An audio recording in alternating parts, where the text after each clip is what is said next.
So, hello everyone, this is Sushal, and as you have seen the multiple videos regarding the mains examination, main studies and all, तो is it possible to score this much score right in your mains examination, right? So आपको पता है mains examination 200 marks का है और उसमें अभी आप ये मान के चलो जो भी लोग बॉर्डर लाइन से क्लियर करेंगे right now what does border line mean.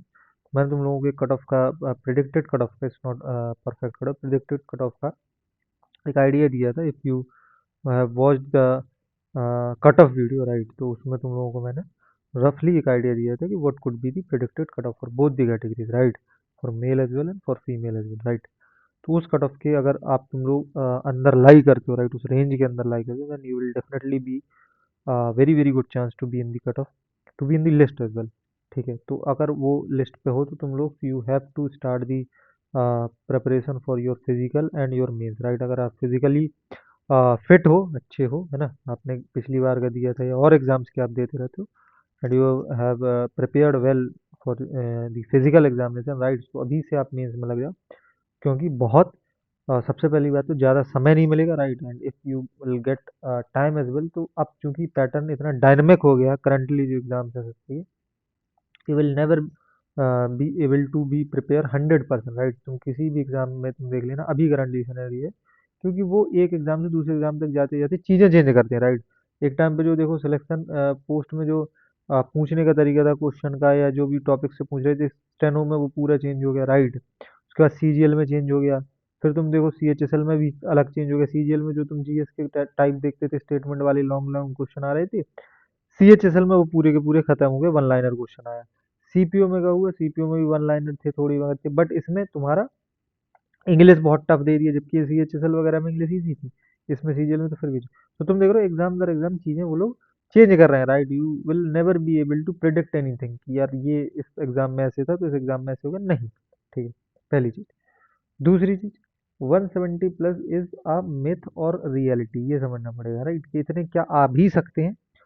तो टू बी वेरी ऑनेस्टली आ तो बिल्कुल सकते हैं राइट, क्योंकि इंग्लिश और मैथ्स दो ऐसे सब्जेक्ट हैं राइट कि अगर आप में आपने उनकी प्रैक्टिस अच्छी कर रखी है राइट, आपने खैर इंग्लिश में प्रैक्टिस इन द सेंस आपने रीडिंग बहुत अच्छी कर रखी है, और ये दोनों सब्जेक्ट कैसा भी पेपर बन जाए राइट, कितना भी डिफिकल्ट बन जाए, you will able to achieve your dream marks until and unless कुछ वो आउट ऑफ द ग्राउंड ना पूछ ले, खास कर है ना। जैसे वो कैब है तो वो कैब अब इस बार जो होमोनिम्स तुम अगर देखोगे ना, सीपीयू की बात करूँ और सीरियल वगैरह में, तो वो बहुत बेकार होमोनिम्स, पता नहीं क्या पूछ रहे थे राइट।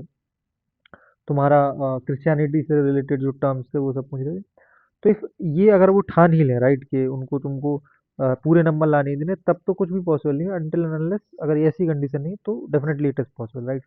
अब कैसे क्या करना है तुम ये चीज़ समझो, देखो English is all about reading, ये तुमको ये जितनी जल्दी चीज़ समझ लोगे उतना बेटरमेंट रहेगा रीडिंग राइट। मैक्सिमम जितना तुम रीड कर सकोगे कंटेंट्स को, वो तुम लोगों के मार्क्स को इम्प्रूव कराएगी right.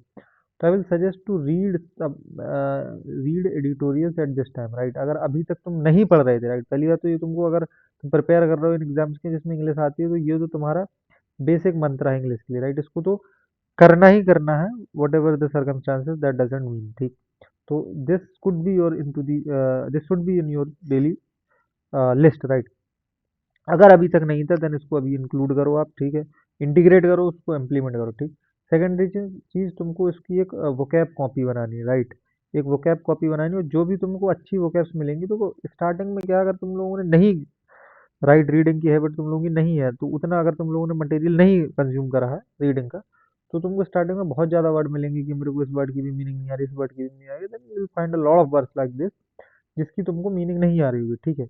But if you start reading, if you start making this vocab copy for couple of days, ठीक है, तुमने एक वीक 2 वीक तक अगर इसको इम्प्लीमेंट करा, उसको बनाया right, then you realise that you have grab a lot of words right, your vocabulary improved, ठीक है, your inbuilt vocabulary has been improved।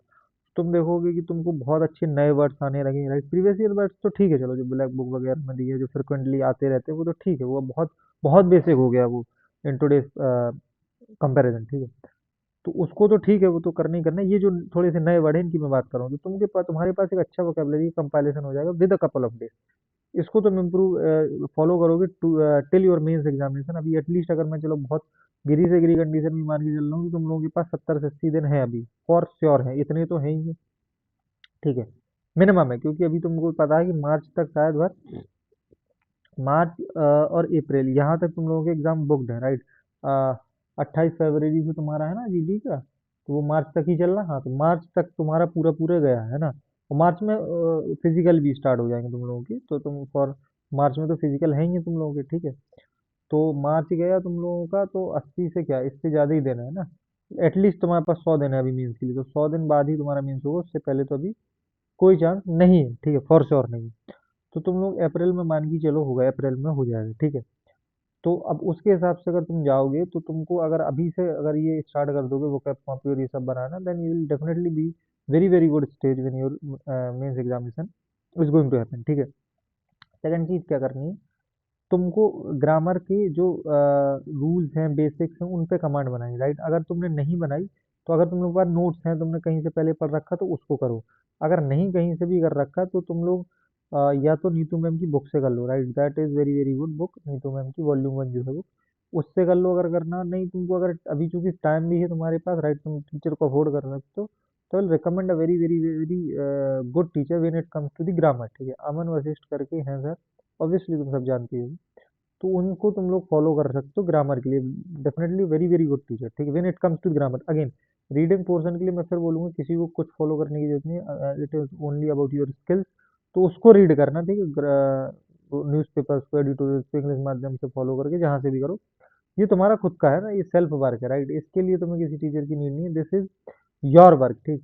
Grammar is something that you need to understand by a teacher, ठीक है, because इसके कुछ concept होते हैं, ठीक है, वो कई बार एक्सेप्शंस भी होते हैं, तो वो सारी चीज़ें तुमको अगर किसी टीचर से सीखने को मिल जाए, that will definitely help you lot.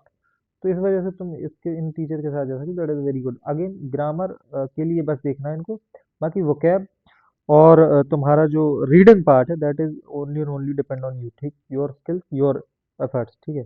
तो उसको खुद से करना, अपना दिमाग लगाना, खपाना, एक बार दो बार गलत करोगे, कितनी भी तुमको फ्रस्ट्रेशन हो, इरिटेशन हो, कुछ भी हो, यू हैव टू रीड, ठीक, that is only the way for which you can score this much mark, ठीक। So this is from my side. That's all for today.